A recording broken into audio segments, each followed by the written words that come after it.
ತಮಿಳುನಾಡಿಗೆ ನೀರು ಹರಿಸೋ ಸಿಡಬ್ಲ್ಯೂಆರ್ಸಿ ಆದೇಶ ಪ್ರಶ್ನಿಸಿ ಮೇಲ್ಮನವಿ ಇವತ್ತು ಮಧ್ಯಾಹ್ನ 2:30ಕ್ಕೆ ದೆಹಲಿಯಲ್ಲಿ ಸಿಡಬ್ಲ್ಯೂಎಂಎ ಸಭೆ.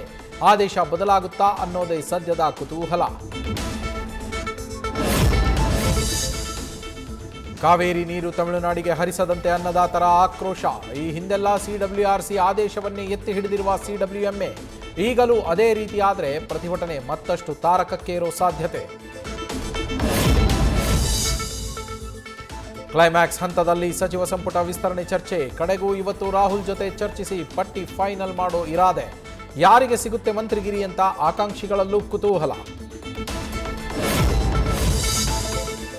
ಲೋಕಭವನದಲ್ಲಿ ಪ್ರಮಾಣ ವಚನಕ್ಕೆ ಟೆಂಟ್ ಕುರ್ಚಿಗಳನ್ನು ಹಾಕಿ ಸಿದ್ಧತೆ. ರಾಹುಲ್ ಗಾಂಧಿ ಜೊತೆ ಚರ್ಚೆ ಬಳಿಕ ನಿಗದಿಯಾಗಲಿದೆ ಪ್ರತಿಜ್ಞಾವಿಧಿಯ ಸಮಯ.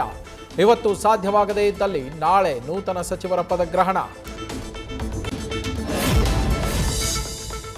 ಹೆಂಡತಿ ಖಾಸಗಿ ಕಂಪನಿ ನಿರ್ದೇಶಕಿ, ಅದೇ ಕಂಪನಿಗೆ ಸರ್ಕಾರಿ ಸ್ವಾಮ್ಯದ ಕಿಯೋನಿಕ್ಸ್ನಿಂದ ಕಾಮಗಾರಿ. ಸರ್ಕಾರದ ಮುಖ್ಯ ಕಾರ್ಯದರ್ಶಿಯಿಂದ ಐಪಿಎಸ್ ಅಧಿಕಾರಿಗೆ ವಿವರಣೆ ಕೇಳಿ ಬರೆದ ಪತ್ರ. ಸಂಕಷ್ಟಕ್ಕೆ ಸಿಲುಕ್ತಾರಾ ಐಜಿಪಿ ಎಂ ಚಂದ್ರಶೇಖರ್.